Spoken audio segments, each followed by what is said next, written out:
మాయా మానుష వేషధారి పుస్తకాన్ని ప్రభు ఆజ్ఞతో రచించేటప్పటికీ నా అనుభవం నిజంగా సాగరం వలె విశాలమై భక్తి, ప్రేమ, విశ్వాసములతో నిండి నిమిరీకృతమైపోయింది. వింతలు, వినోదములు, లీలలు దాటి పూర్తిగా ఆధ్యాత్మిక తత్వములో తొణికిసలాడింది.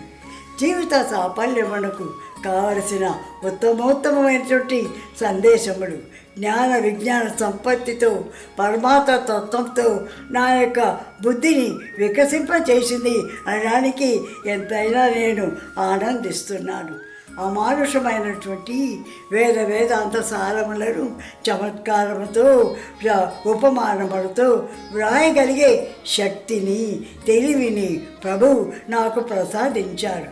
దీనిని చదివిన ప్రతి ఒక్కరూ కూడా దీని పవిత్ర గ్రంథంగా ఆలోచించి పులకితాంగులై ఆనందించటం ఎంతైనా శ్లాఘనీయం. మాయను తొలగించి సాయ మాధవుని చేత చేర్పించడానికి, శాశ్వత ప్రాప్తిని అందించడానికి ఈ పుస్తకం ఎంతైనా మనకు ఉపయోగంగా ఉంటుందని చెప్పారు.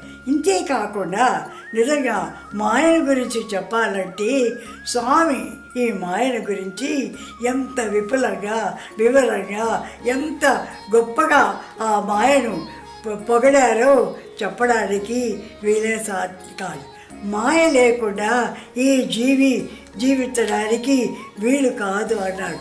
ఎందుకంటే మాయ వల్లనే మీరు మాధవుణ్ణి చూడగలరే కానీ మాయ లేకుంటే మాధవుని ఎంత మాత్రం చేరలేరు. అయితే సాధారణంగా మాయ అనగానే అందరూ భయపడిపోయి ఈ మాయ మనలను అజ్ఞానంలో తోస్తుంది, దుఃఖాల పాలు చేస్తుందని మాయ గురించి అంటే మనం భయపడిపోతుంటాం.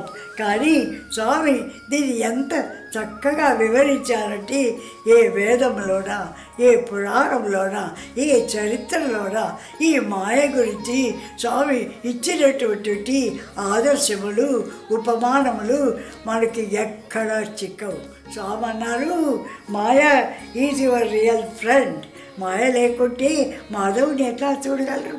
అసలు నేనే మాయను ఆ చేతిలో పిట్టలాగా పట్టుకొని మీ అందరికీ ఆ మాయను ఆవరించకుండా భగవంతుని ఎలా చూడాలో మీకు అందరికీ తెలుపుతున్నాను. కాబట్టి మాయ సాధారణమైనటువంటిది కాదు.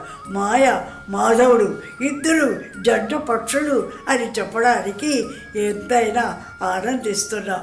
కాబట్టి మాయ మనకందరికీ ఒక చక్కని ఉపమానం, ఒక చక్కని సహాయకారి అని తెలిసి మనం మాయకు లోబడకుండా, మాయకు నిలబడకుండా మనం ఆ మాయను జయించడానికి ప్రయత్నం చేయటం ఎంతైనా శ్లాఘనీయం.